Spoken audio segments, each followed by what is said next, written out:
Hello everybody, this is Indie Pride back with Milk and Cookies Total War, bringing you another first-person replay commentary, this time a 2v2 with a random teammate. I think his name was RoboCop or something like that. It was Macedon and Rome versus the Seleucids and Carthage, and it gives a pretty good demonstration of what happens when you're basically playing a 1v2. Now, I think my teammate was new to the game, which is fine. Everyone was bad when they first started. I was atrocious at Total War when I first started. Many of you guys might not know this. I actually started multiplayer on Shogun 2, which was the last game that's come out, obviously, in the series. I played some Medieval 2, but it was only campaign, and the multiplayer community wasn't that big anyway. I didn't play any Rome 1 at all, and then, yeah, Shogun 2 was the first one that I actually got into. So, yeah, when I first started on Shogun 2, I was really, really bad. And you know what? It happens. It's whatever. But it was a pretty interesting battle just because I was basically fighting it in a 1v2 situation. Now, at the start of this battle, I told my Roman counterpart friend to take care with all these skirmishers. I do think he invested too heavily in his skirmishers. He has 3 auxiliary Syrian archers and 3 Balearic slingers.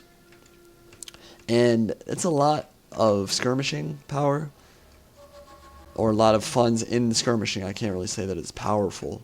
And the problem is that, especially against the Seleucids, who can easily just run in with their Hellenic cataphracts and just kind of disrupt your formation and kill your archers very easily, he's going to have some trouble. And he doesn't have spears to back him up. He only has legionnaires, really. So cavalry can come in very easily, and that's exactly what's going to happen. So as soon as his skirmishers get off the field, he's going to get double-teamed. But we can get more into what happened when they both decided to rush him and how I decided to react a little bit later on. We should see what happens first.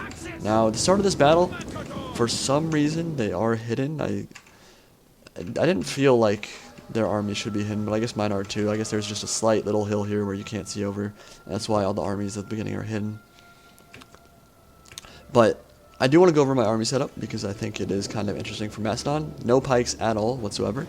It's 5 shield bearers, 3 mercenary Rhodian slingers, a mercenary Thracian peltasts, 3 regular hoplites, and 4 companion cavalry. I don't think the Roman army is bad at all. I think it's a pretty good one. I just don't think that he spent enough on infantry, and I think he might have put a little bit too much into his Balearic slingers and archers. But you can see right here, he's running forward. I think he's going to try and run away, but it's too late. He ran them forward way too early, and it's going to be very easy for cavalry to just come in and start cleaning up some of his units. That unit's dead. Balearic slingers, 540 talents, I believe, down the drain right at the start. And with these Indian armored elephants and the African war elephants from Carthage and the Seleucids, they're going to come in and basically just double team Rome. So, there were a couple things that I could have done. At this point, I see that his archers are getting completely dominated and that he might need help. I mean, he does need help. The problem is if I send my companion cav to help him in the cav battle, it's not going to do anything. I'm just going to lose my cav. I could send all my cav there, and you can see I kind of think about sending them over. But if I send them over into Indian war elephants, they're going to die. I can't get a good charge off because of how his troops are positioned. The Roman ones would block the charge of my guys, and then my shock cavalry would be basically useless. They're entrenched with Indian armored elephants, which will destroy all this Roman cavalry, and then I'll lose my companion cav basically for nothing. What I decide to do is let Rome die. And some of you are going to say that was a terrible idea, and you know what? It might have been. But the problem is I just don't think that I can save him that easily, and there are other units that I can take out, like these African pikemen. I can take out a lot of Carthage's units.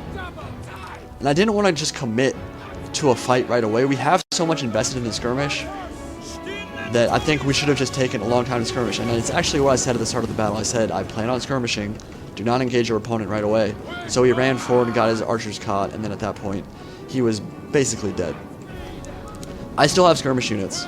I can still shoot in on the flanks of a lot of these pikes, cavalry units, and hoplites. So I'm going to do that, and I'm going to use my slingers to their fullest potential, because if I don't, well, we're dead anyway. I did see these African pikemen were not facing the right way, so I'm going to get my shield bearers into the flanks here. With 95 armor, they will be able to resist African pikemen, pretty much break that whole formation up. Do a lot of damage to these pikes, I think. He's going to try to overlap, and that's when I'm going to get my slingers to shoot into the backs of these African pikemen and get a rear charge off with the shield bearers. So my whole plan is to send all of my units around here and try to flank all the way around, get behind the Seleucids, and finish Carthage off very quickly.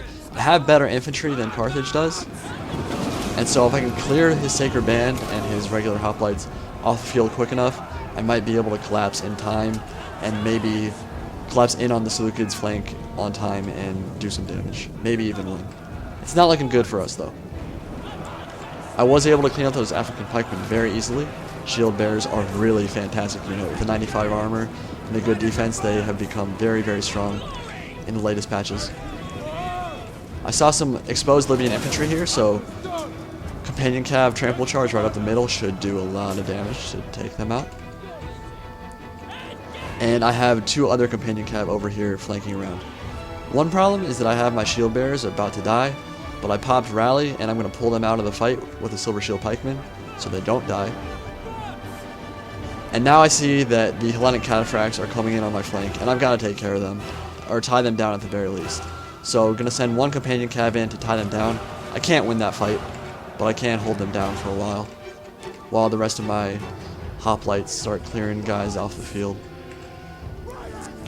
What I've done is I've kind of spread out and started flanking, and you can see this hoplite on the end here is going to be able to get around the edge. So is this companion cav. And I am beating Carthage. All his pikes are gone for the most part. A bunch of his hoplites are gone. Some of his cavalry's dead as well, and I still have my slingers alive, which is good. They haven't done much. In fact, they haven't done anything. They have 13 kills, 3 kills, and 8 kills, so yeah, not very good. Even though I think I had them in a pretty good position with flanking shots. Going to collapse in on these African pikemen with the hoplites from behind, get them completely surrounded and break them. And these Libyan infantry are going to rout as well. So I've done a good job cleaning up most of Carthage. He does have a couple of units left. The Sacred Band are deeply entrenched with these shield bearers. It's a pretty even fight. But a rear charge from companion cav is always a good way to turn a fight in your favor. And so I've cleaned up most of his infantry at this point. The problem, though, is that the Seleucids still have the cavalry advantage. They have a bunch of Hellenic cataphracts still left, and they still have more cavalry than me, and more infantry. The Seleucid infantry corps is basically still completely intact. He's got Hellenic cataphracts, a lot of them still, silver shield pikemen.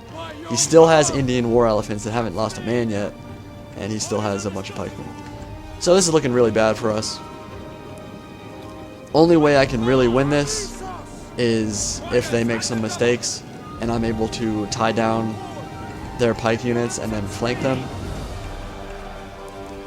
which is what I'm going to try to do. So I'm going to make one thin, long line that gives me the best chance to surround my opponent, and then try to flank around this melee engagement right here. My skirmishers are going to die. I don't have enough cav at this point to really protect them very well. And they haven't really done anything for me anyway. I think we can watch this charge right here. Companion cav into the Azad Knights. Got a free charge there, so they should die very quickly. And Carthage is going to reinforce with some war elephants. And then I am going to reinforce with some hoplites that you can see coming in right now. So that's not a bad fight for me, honestly. Get a rear charge into African war elephants with hoplites. It's not bad. I will be able to cut some of them down. Just going to try to hold down the Sacred Band in the middle, and maybe tie down some of his cav units on the flank with one of my shield bearers. He's going to try to pull his elephants out and succeed in doing so, but I did get some kills there. And the Azat Knights will die very soon also.